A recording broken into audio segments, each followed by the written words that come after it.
Olá pessoal, muito boa noite. Antes de mais nada, pedindo perdão aí pelo vídeo que eu estava fazendo ao vivo, né, a respeito desse assunto, a tragédia do Rio Grande do Sul, as causas reais do caos, mas infelizmente eu tive que cortar o vídeo devido à colaboração, né, estou sendo aqui bem irônico e debochado, da operadora NetClaro, né. Antes de mais nada, na abertura do vídeo aqui, fica a minha indignação mais uma vez com essa operadora que não transpassa justamente o que está combinado em contrato. Toda hora quedas de conexão, não consigo realizar as lives, né? Não consigo realizar o ao vivo, mesmo elevando a conexão e etc. Enfim, vamos lá para o que interessa aqui. Essa tragédia no Rio Grande do Sul, né, as causas reais do caos.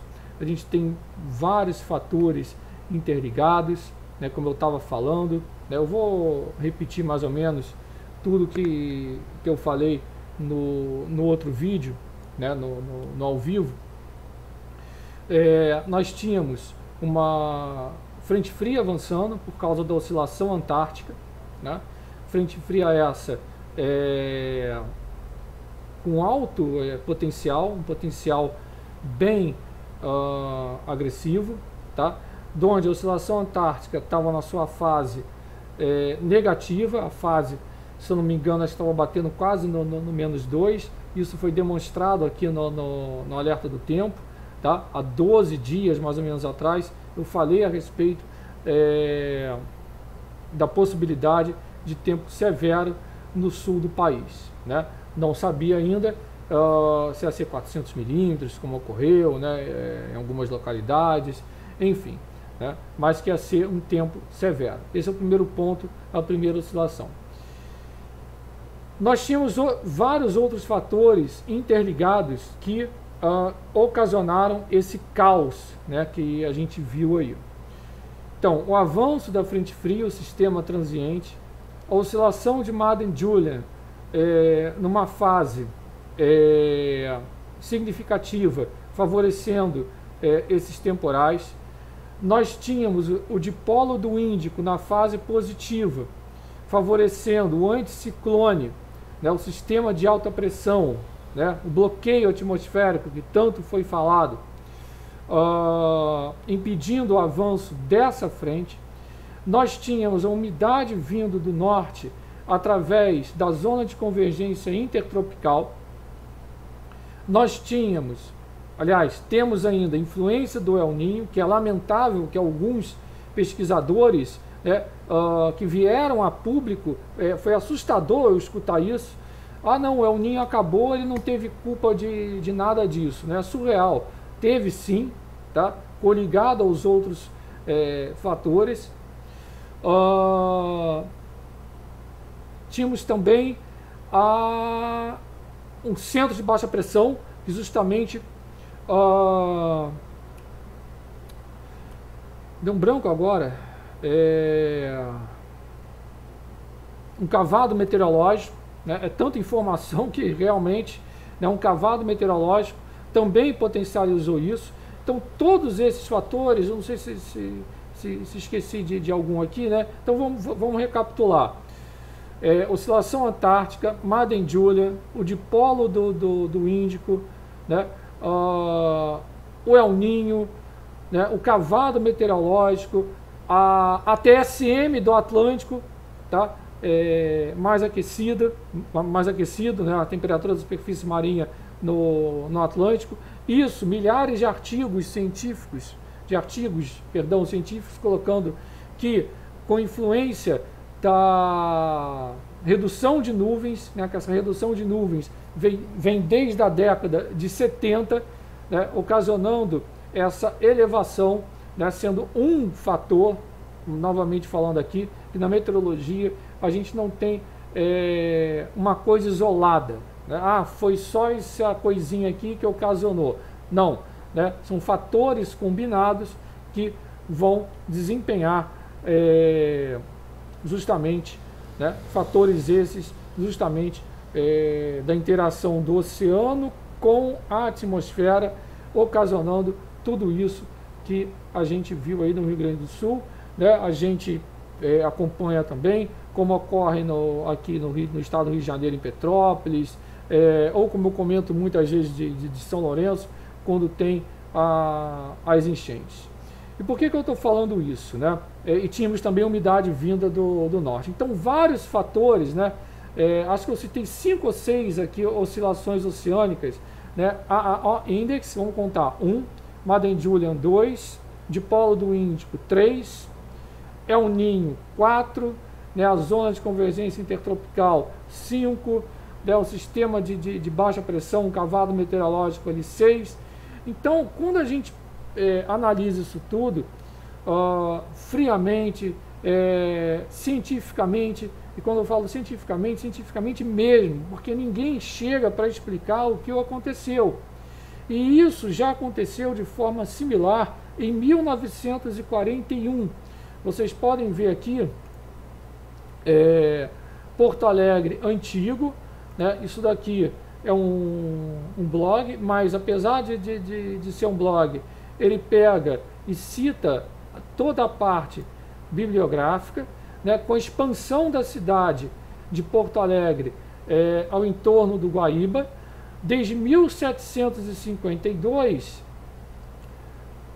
até 1978, se eu não me engano, 1975, acho que depois ele cita mais abaixo aqui, 1978, tá? Não, 75, né? Então, o que ele demonstra aqui nesse artigozinho muito bacana, muito ilustrativo?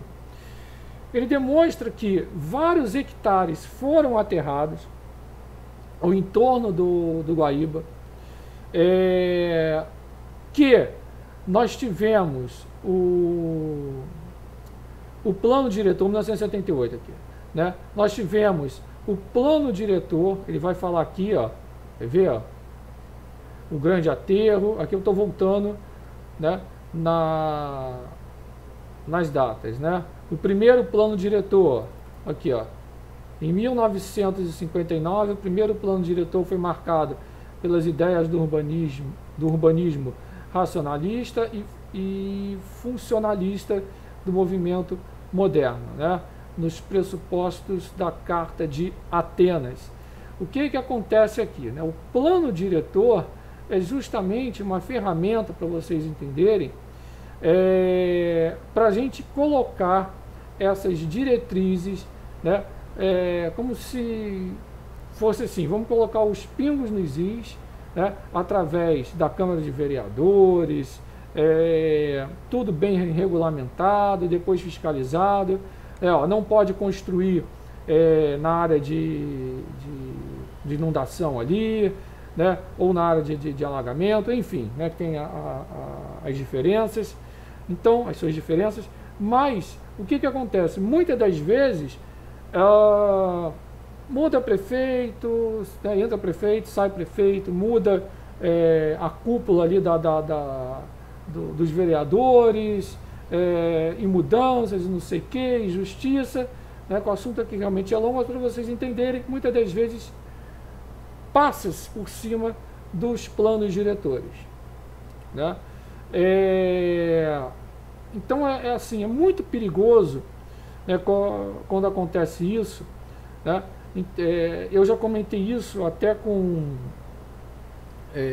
aqui no canal a respeito do plano diretor também de São Lourenço, em Minas Gerais.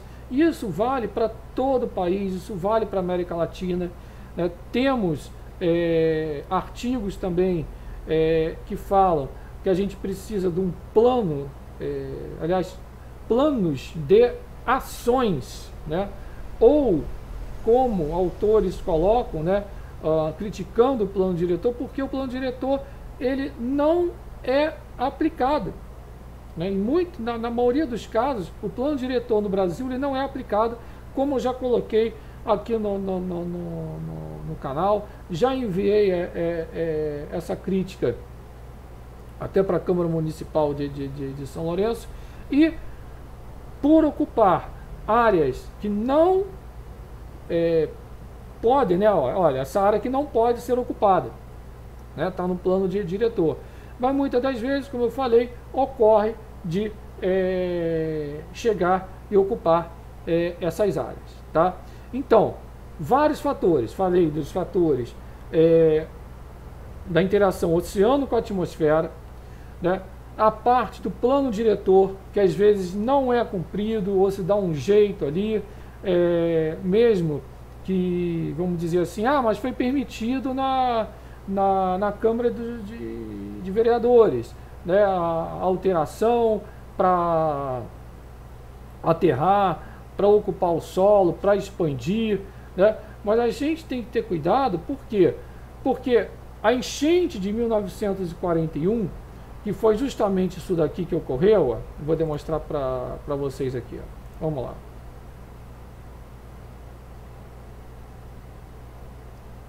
Deixa eu tirar aqui, ó.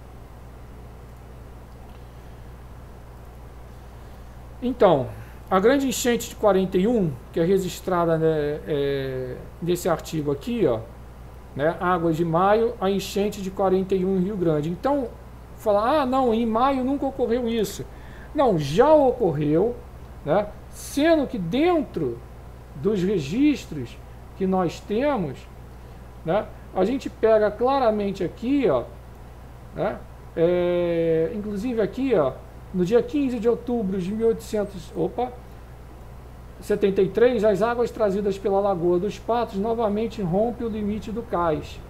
Então, essas enchentes já ocorreram, vão voltar a ocorrer, ó, aqui até antes, ó, Diário do Rio Grande, 4/4/1857, né?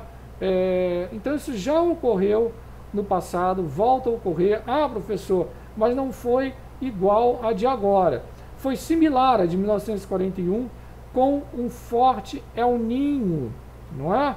Um forte El Niño. Nós tivemos agora novamente um forte El Niño, com outras interações do oceano com a atmosfera. Cabe ressaltar aqui, olha só esse tópico aqui, ó, no cotidiano da enchente.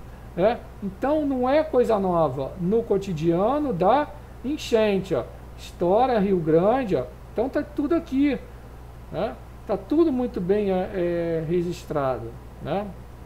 Então fala aqui, ó, em Porto Alegre foram 22 dias de chuva, 22, ó, durante os meses de abril e maio de 41, né, na maior catástrofe climática vivida por essa cidade em toda a sua história, apesar do registro de várias outras enchentes desde 1823.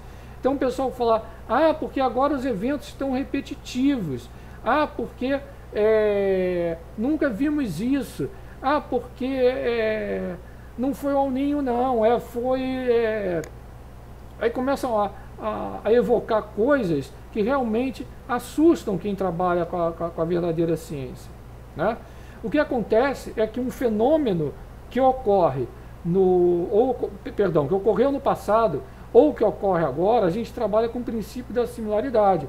Esse evento já ocorreu no passado, de forma similar ou igual, né? Qual a concentração de CO2, por exemplo, né, em 1823? Né? Eu vou demonstrar aqui uma tabela para vocês, tá? E um dado muito interessante. Olha aqui, ó. Dê uma olhada, em Rio Grande, entre 10 de abril e 14 de maio, choveu em 24 dias 397,7 milímetros. Mas eu quero demonstrar uma coisa bem chamativa, que é a parte, acho que eu sem querer eu passei aqui, que é a parte do El Niño. Vamos lá, eu passei sim. Vamos dar uma olhada aqui, ó.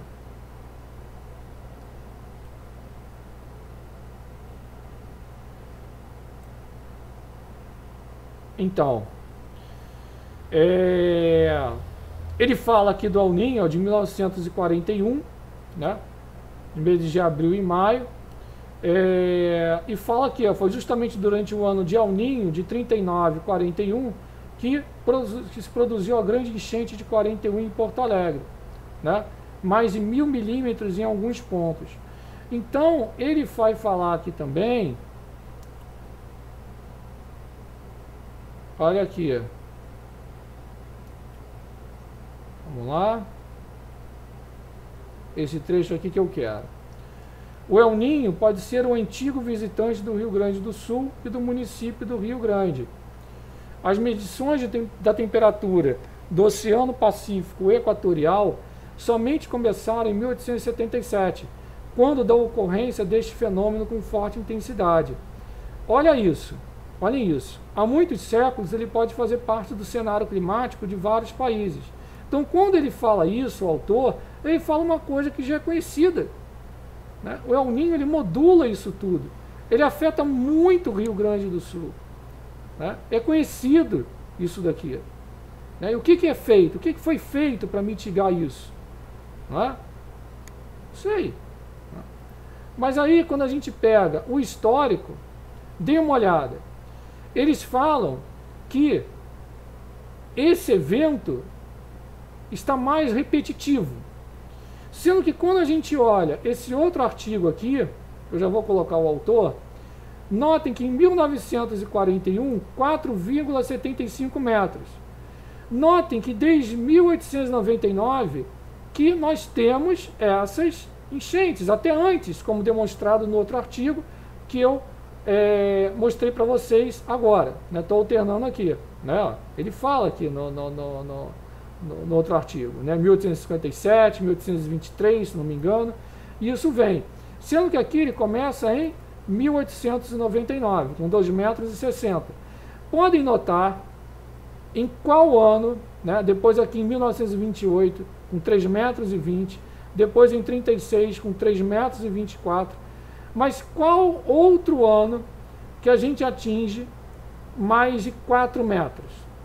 Após 1941, né? 83 anos após, é que a gente vem atingir, ou melhor, ultrapassar um pouco essa marca. Então, o camarada chegar e falar que isso aqui está repetitivo, não está.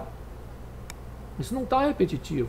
Pelo contrário, quando a gente olha as taxas, por exemplo, quando o painel do clima foi criado, em 88, né, com 1,98 m, até agora, até 2015, por exemplo, com 2,94 m, a gente nota que no passado, né, quando o CO2 era ínfimo, por exemplo, em 1899, 2,60 metros, né? Em 1905, 2,50 metros, que é bem superior, por exemplo, né, a todas essas marcas aqui. Então não é a influência humana, não sei o que, não. É a ocupação desordenada, né? É a falta de seguir uma política pública adequada, né? É a falta, às vezes, do bom senso de fazer esse levantamento histórico, agradecendo aqui ao professor Tiago Maia pelo compartilhamento daquele site, daquele blog, que muitos podem falar, mas é um blog. Tá, mas ele trabalha com a metodologia científica. Ele posta aqui, ó. Vamos colocar aqui, né? Opa! Ele coloca aqui, vamos lá, a parte da área ocupada, etc. Ele coloca aqui claramente a bibliografia utilizada, né? Parte da reportagem, ó, do jornal 0 Hora sobre o futuro, né? Porto Alegre, 100 anos de aterros, uma estratégia de desenvolvimento morfológico, né? Professora séria, não sei o quê, e assim vai. Então, eu vou demonstrar para vocês aqui, né?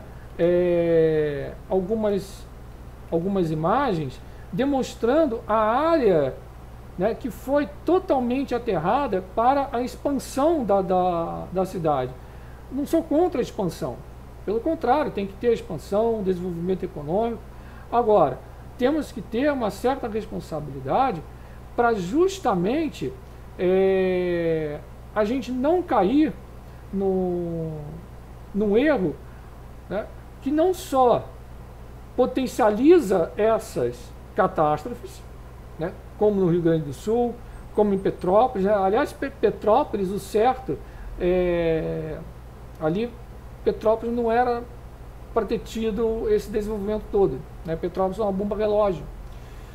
E o que fizeram aí nessa parte do Rio Guaíba também tornou a cidade uma bomba relógio. Porque quando você mexe em áreas que antes eram áreas naturais para alagamento, inundação e etc., né? Você tem que fazer todo um manejo, toda uma engenharia adequada para comportar isso, né? Você está alterando fluxos de rios e etc. Você tem que mexer adequadamente, né? Foi mexido adequadamente, né? Tá aí o resultado. Então, muito complicado. Eu vou ver se eu consigo compartilhar aqui com vocês as duas imagens, tá? Vamos lá.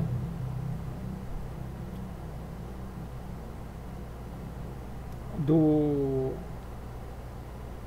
UOL, tá? Agradecendo aqui ao Thiago Maia que me transpassou. Dê uma olhada, né? Dê uma olhada nisso aqui, ó, né? Olha só. Não sei se a câmera vai pegar, né? Isso daqui é a área justamente, né, que foi aterrada, tá? Eu estou tentando carregar aqui a imagem, mas infelizmente a conexão tá difícil, né? Tá difícil. Eu vou ver se eu consigo aqui compartilhar. Mas enquanto isso, cabe ressaltar mais uma vez que esses profissionais, muitas vezes meteorologistas, né, climatologistas, chegar e falar que o El Niño não teve nenhuma responsabilidade nessa parte, é totalmente e realmente sem qualquer compromisso com a realidade, né? Então é muito estranho o camarada chegar e falar uma atrocidade dessa. Eu só estou aqui tentando compartilhar essas imagens com vocês.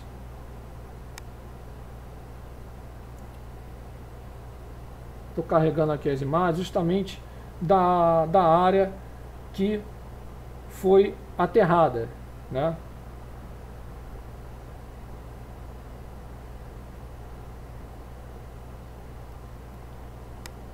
Hoje a Claro realmente bateu o recorde de chateação. Então, eu nunca vi um descaso tão grande com o cliente. Eu nunca vi isso. Sinceramente, eu nunca vi. Eu acho que a primeira imagem agora está sendo carregada.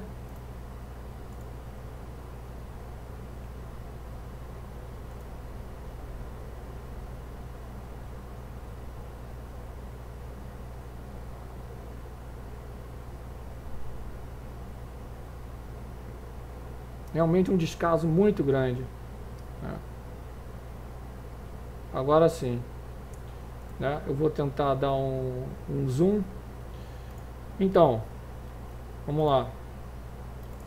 Então vocês podem ver aqui, ó, né, o mapa de aterros, né, até 88, de 1889 a 1916, em amarelo aqui, ó. Notem que a partir de 1978, vejam grande parte, né, de área aterrada. E o que acontece? Justamente o que eu comentei agora há pouco, né? A gente tem que ter prudência na hora de seguir, né, justamente o bom senso, né, a metodologia científica séria, né? Seguiram isso? não seguiram, né? Então é justamente lamentável toda essa situação. Realmente eu estou assim, a gente fica, né, chateado, fica estupefato, né? Eu vou abrir aqui a outra imagem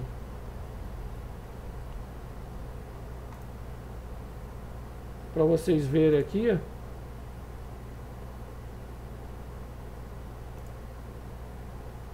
Vamos lá. Vamos atualizar aqui. Né? Aqui justamente, ó, a área aterrada, né? Olha o Guaíba aqui, né? Eldorado do Sul, né? Então, todo o ambiente onde você faz a expansão ali, você tem os rios, né, as bacias hidrográficas, para vocês entenderem, né, com cidades ao entorno, né, onde você tem o potencial, você tem o potencial de enchentes, de alagamentos, de inundações, né, você vai justamente ter que fazer um trabalho muito sério para vocês entenderem a respeito disso tudo.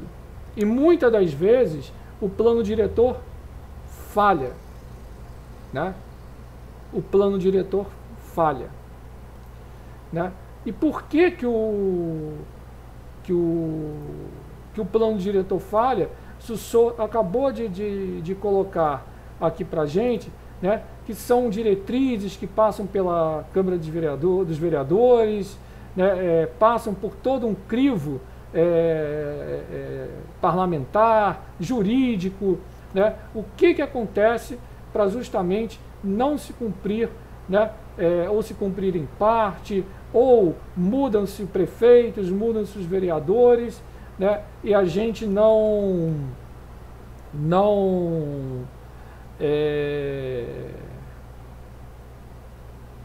consegue colocar isso tudo direitinho, né? Porque justamente existe uma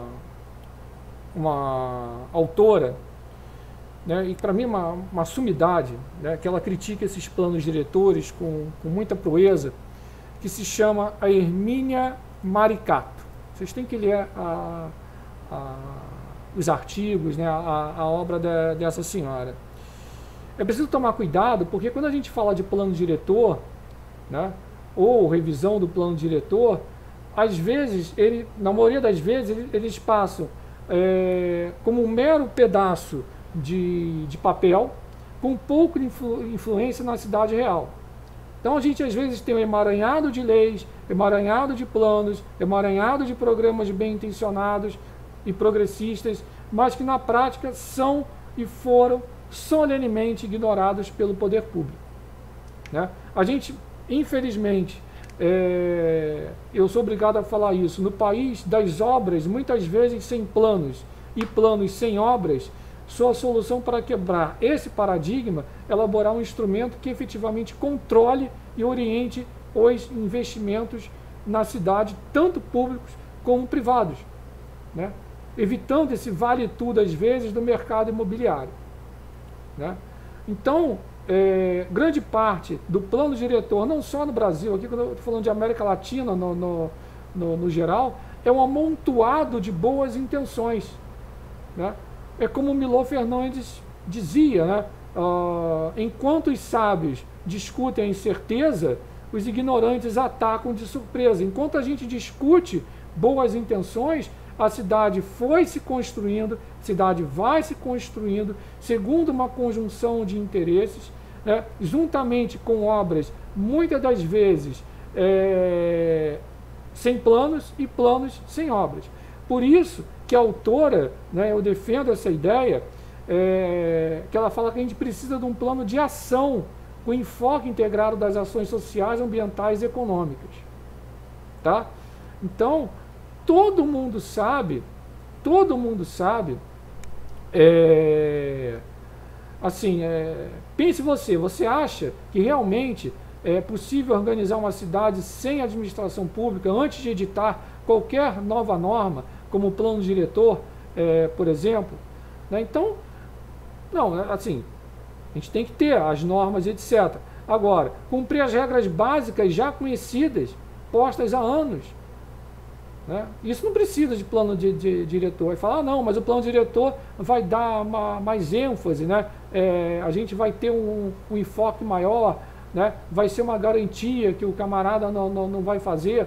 Não, porque a gente tem uma legislação que tem que ser aplicada, posta há anos, como não invasão de terras públicas, de áreas de APP, a não abertura de loteamentos irregulares, né? Então, existe até um artigo do Carlos Frederico Lago, que ele coloca: da tragédia urbana à farsa do urbanismo reformista, a fetichização dos planos diretores participativos. Ah, não, vai ter a participação da sociedade. Não tem. Aí juntam-se todos esses fenômenos atmosféricos, oceanos, do oceano com a atmosfera, essa interação, ocasionando isso daí, que foi semelhante a 1941, aí chegam os camaradas e colocam a culpa em coisas mirabolantes, coisas que não existem, né, na climatologia séria, né, e esquece de fazer um apanhado histórico do que era a cidade. Quando eu falo, olha, tome cuidado quando vocês afirmam certas coisas, porque o que era essa cidade em tal ano, o que ela é agora, como começou o seu crescimento, né? Como surgiu essa cidade, né? O que aconteceu para chegar nisso tudo, né? Então é uma tragédia urbana, né? Uma tragédia urbana. A gente tem deficiência na fiscalização, que é um dos piores problemas, né? A ineficiência fiscalizatória, né? Estruturar o setor de desenvolvimento urbanístico, fiscalização, planejamento, né? Então a gente tem algumas questões, né? Antes, durante, após a elaboração do projeto de lei do plano diretor, especialmente em pequenas e médias cidades. Nas grandes, às vezes é pior ainda, né? A gente conhece a realidade da ocupação territorial urbana, né? A equipe da atual gestão pública municipal vai conseguir implementar o plano diretor? Essa é uma pergunta-chave. Se a resposta for, não sei, acho que sim, acho que não, esquece, vai ter que rever tudo, é sinal que não vai implementar nada, né? É uma reflexão, né? A participação popular, bem explicada, com cartilhas, etc., né? É uma adesão cega quando tem a participação popular. Então, a gente tem que ter essas iniciativas, tem que ter esse bate-papo, porque, evidentemente, são vários problemas que exemplificam a baixa efetividade desses planos diretores, né? Será que os vereadores fizeram modificações sem base na motivação existente ou com base em fato equivocado, interpretações errôneas, né? Fica aí a pergunta, né? Fica aí. O modelo de formação do plano é o ideal mesmo? Não é? Né? A cidade é democrática? Estabelece meios para se caminhar dessa maneira? É o capital imobiliário que manda e desmanda? Então é muito complicado, né? E muitos colocam o plano diretor como sendo mágica. Tem que tomar cuidado também com isso, que não é, né? Alguém já viu uma enxada bater sozinha? Não. A lei isoladamente também não, né? A lei isolada não vai resolver os históricos problemas urbanos. Contudo, a nova legislação, os municípios têm a oportunidade de cumprir da melhor maneira e ativamente o papel de sujeitos responsáveis pela formulação, justamente implementação, avaliação e participação da política urbana, permitindo que, de fato, os moradores da cidade, né, do local ali, participem do processo e sejam beneficiários das ações em conjunto. Né? A solução é uma obra coletiva que, através de um plano de ação ou de um plano diretor eficaz, ou melhor dizendo, dos dois juntos, agindo muitas das vezes, né, com esse conjunto de fiscalização e cumprimento das leis, para começar a resultar em resultados positivos, né? Então, Paul Singer, em 1995, ele dizia que os planos diretores fracassaram não só em São Paulo, mas em todo o Brasil e na América Latina. Fracassaram muitas das vezes não só porque eram falhos, mas porque tomaram o desejo pela realidade, tá? Tomaram o desejo pela realidade, né? Agora, o que pode acontecer também, né? Às vezes, você faz o plano, revisão do plano, faz às vezes até um plano de ação e... Sabe aquela palavra engana-trouxa, né? Para servir justamente para que tudo permaneça como está. Só para dar aquele alento, a cidade está com um plano diretor. Vai ficar tudo ok, né? Vai ser tudo cumprido, né? Sendo que às vezes antes o camarada já passou por cima de toda a legislação que nem precisa de plano diretor para ser aplicado, para evitar essas tragédias ou mitigar, né? Aí lembra até aquela frase de um romance: é preciso que algo mude para que tudo permaneça como está, né? Então é basicamente isso. Eu fico por aqui, um forte abraço a todos, fique na paz com Deus. Muito obrigado, Thiago Maia, pelo compartilhamento das imagens, pela ajuda aqui ao canal também, né? Depois eu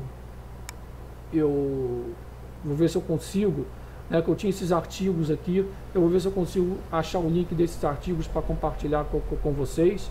Não deixe de se inscrever no canal, ativar as notificações, compartilhar bastante esse vídeo, deixa aquele like bacana. Quem puder realizar sua colaboração, o link já está na descrição. Inscreva-se também lá no Ciência e Meio Ambiente, gente. Dá uma força nos dois canais. Um forte abraço, fique na paz.